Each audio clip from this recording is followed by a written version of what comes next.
रामचंद्र जी द्वारा लवणासुर को मारने की आज्ञा देना। एक दिन भृगुपुत्र चैवन ऋषि 100 ऋषियों के साथ श्री राम के दरबार में पधारे। श्री राम ने उनका बड़ा आदर सत्कार किया, उन्हें मनोहर आसनों पर बिठाया।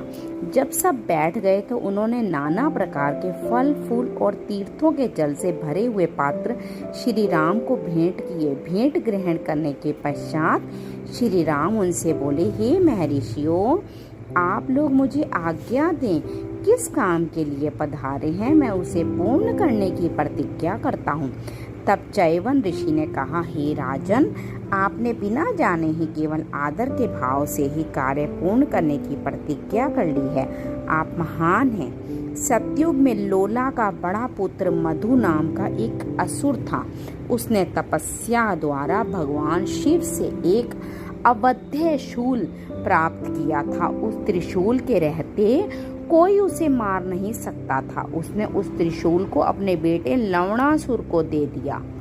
अब वही लवणासुर उस त्रिशूल से अवध्य होकर तपस्वी मुनियों को संताप पहुंचा रहा है। वह हमारे होम की वेदी पर मांस और रुधिर फेंकता रहता है। वह बड़ा कठोर है और नाना प्रकार के पाप कर्म किया करता है। इससे पहले हमने कई राजाओं से उनके संहार करने के लिए कहा, परंतु सब असफल रहे।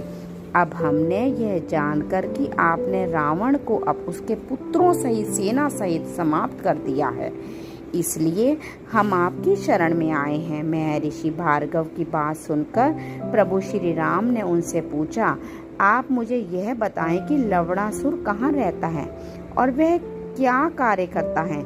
आप लोग शोक का त्याग कर दें, मैं अवश्य उसके वध का प्रबंध करूंगा। इसके पश्चात श्री राम ने भरत, लक्ष्मण, शत्रुघ्न को बुलाकर पूछा, तुम में से कौन लवणासुर का वध करेगा। भरत बोले, उसका वध मैं करूंगा। शत्रुघ्न बोले, मैं करूंगा, क्योंकि भरत व लक्ष्मण जी पहले अनेक प्रकार की सेवा की थी उन्होंने। तो शत्रुघ्न जी ने बोला, मैं करूंगा, परंतु मुझे इससे पहले कभी आपकी सेवा करने का अवसर प्राप्त नहीं हुआ, अतः इस कार्य को मुझे ही करने दीजिए। शत्रुघ्न की बात सुनकर प्रभु श्री राम बोले, हे शत्रुघ्न, यदि तुम्हारी यही इच्छा है तो मैं तुम्हें लवणासुर के निवास स्थान मधुपुर का राज्य देता हूँ। पहले श्री राम ने शत्रुघ्न का अभिषेक किया तथा फिर समझाया, हे शत्रुघ्न, मेरी बात ध्यान से सुनो। लवणासुर के पास शिवजी का दिया हुआ त्रिशूल है। जब तक वह त्रिशूल उसके पास रहता है तब